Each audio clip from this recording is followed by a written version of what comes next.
जो भी हम क्रिएटर्स जितने भी कंटेंट क्रिएटर्स इनको देखते हैं, जब वो गाली दे रहे होते हैं, ड्रामा करते हैं, डांस करते हैं, तो वो वीडियोस बहुत वायरल होती हैं।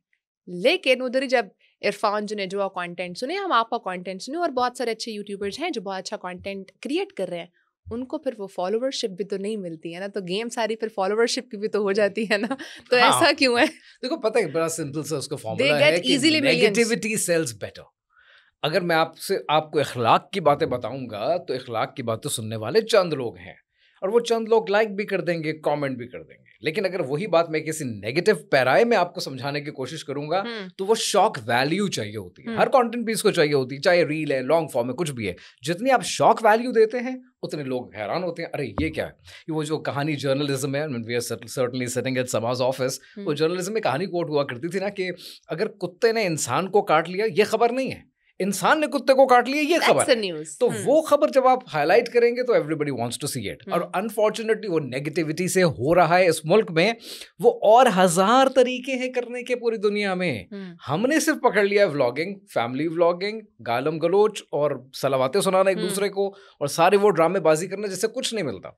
तो आप ये समझते हैं फेम का जो एक सोर्स रह गया, आप टैलेंट कुछ नहीं है, आप सिर्फ कंट्रोवर्सी होगी तो बिकेगा? मैं तो हर चीज पर ये कहता हूं कि अगर आप लिटरली 40 साल पहले देख लें, कायदे आज़म का दौर देख लें, पाकिस्तान बनने का दौर देख लें, मैं तो लिटरली हर जगह पे ये कहता हूं कि अनफॉर्चुनेटली पिछले 20-25 सालों में ना नालायक लोग हर जगह आ चुके हैं, हर सेक्टर में हैं, हर जगह पर मौजूद हैं। पहले आप लीडरशिप देखें और अब की लीडरशिप देखें। पहले लीडरशिप के थॉटफुल बातें, उनकी स्टेट्समैनशिप देखें, और अब देखें हम क्या किस किस किस्म की सियासत करते हैं। तो प्रॉब्लम ये, नालायकियत हर तरफ भर चुकी है, वही नालायकियत अब कंटेंट में आ रही है, और उसी को लोग देखना चाहते हैं, क्योंकि लोग इंटेलेक्चुअल काम नहीं कर रहे, बहुत बेसिक लेवल की चीजें हैं। क्रिंज कंटेंट इसी को कहते हैं। और तो जिसने क्रिंज देखना उसने क्रिंज देखना है। फिर एक और भी चीज आपने मद्देनजर रखनी है, वो है एवोल्यूशन। क्या पाकिस्तानी कौम सारी जिंदगी क्रिंज देखती रहेगी? हरगिज नहीं।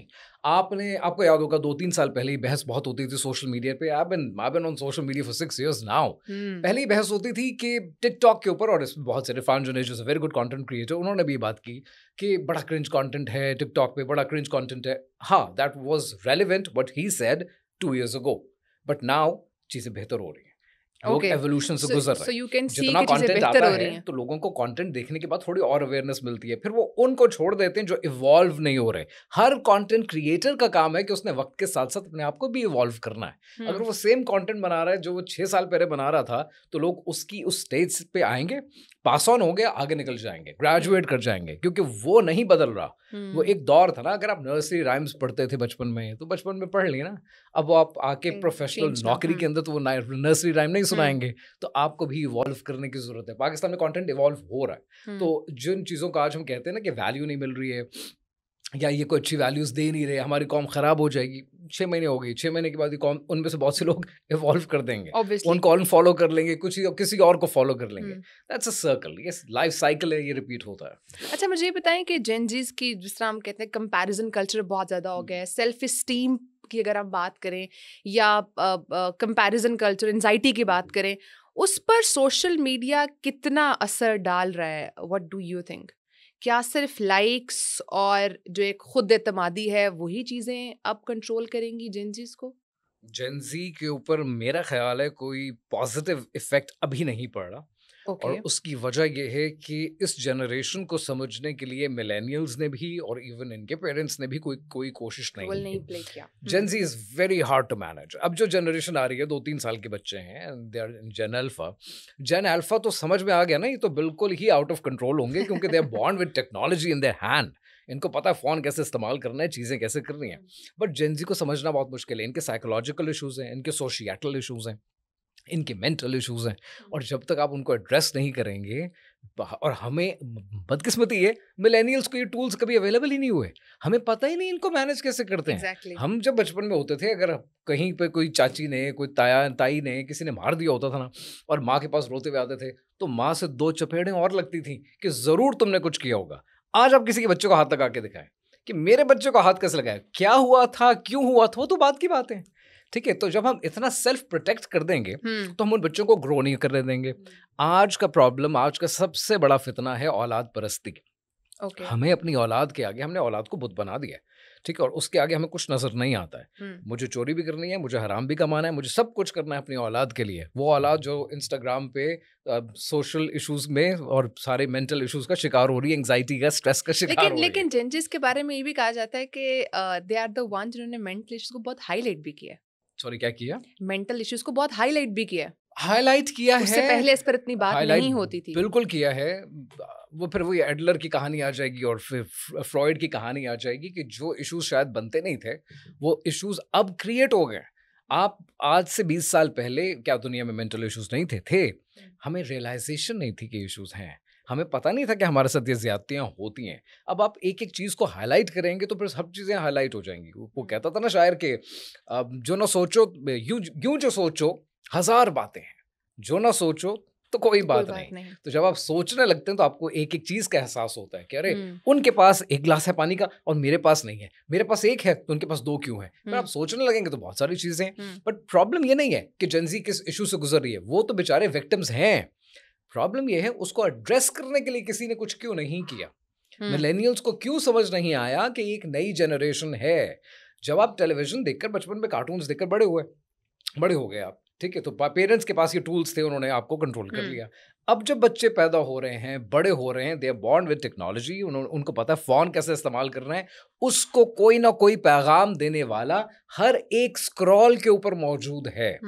उसकी तरबियत आप नहीं कर रहे, उसकी तरबियत स्कूल नहीं कर रहा है, उसकी तरबियत सोशल मीडिया कर रहा है। और जो वो तरबियत कर रहा है आपको पता भी नहीं है, आपने तो फोन देकर उसको साइड पे बिठा दिया। अब जो तरबियत हो चुकी है उसके बाद उसकी जिंदगी में मसाइल खड़े हो चुके हैं, पर आपको तो पता ही नहीं है, because you are not ready to talk and you are not there to talk. लोगों के पास टाइम ही नहीं है औलाद को देने के लिए, तो इनके इश्यूज बढ़ेंगे। और सोचें एक मिनट के लिए, ये तो जेनजी के इश्यूज हैं। अब जब ये पेरेंट्स बनेंगे और ये जेन अल्फा को लीड करेंगे तो क्या बनेगा। अच्छा ये बताएं कि एक जो प्रॉब्लम आ चुका है शॉर्ट्स और रील्स की वजह से, अटेंशन स्पैन लोगों का कम हो चुका है। पीपल वांट के हमें पूरी डिटेल्ड इन्फॉर्मेशन नहीं चाहिए, या हमें अगर सारा इन्फॉर्मेशन देनी भी है तो 1-2 मिनट में दो, मेरे पास तो टाइम नहीं है। तो you being a content creator कैसे उसको मैनेज करते हैं, और कितना टफ होता जा रहा है आपके लिए इस सिचुएशन को मैनेज करना? बहुत, टू बी ऑनेस्ट, बहुत। आई एम अ मिलेनियल, मुझे नहीं पता कि जेनजी के साथ कनेक्ट कैसे करते हैं, टू बी ऑनेस्ट। और मैं लॉन्ग फॉर्म बनाया करता था सुकून से, जिसमें बात 8वें-9वें मिनट पे शुरू हुआ करती थी। सो मैं तो उस दौर का आदमी हूँ। बट पॉइंट ये है कि सर्टनली टू कनेक्ट और इन तक पैगाम पहुंचाने के लिए पिछले 2-3 सालों में मैंने रील्स सीखी हैं। रील्स को वायरल कैसे करते हैं मैंने सीखा है, और उसके अंदर हुक्स कैसे डालते हैं। I've worked a lot on that and और अभी एक चीज करके खत्म होते हैं, पता चलता है कुछ नया आ गया, फिर वो सीखना पड़ता है। सो अपना पैगाम पहुंचाने के लिए वन हैज टू वर्क, तो वो सीखना पड़ता है। और अटेंशन स्पैन कम हो जाना मेरे ख्याल में कोई इतना बड़ा मसला नहीं जितना हम हाईलाइट करते हैं।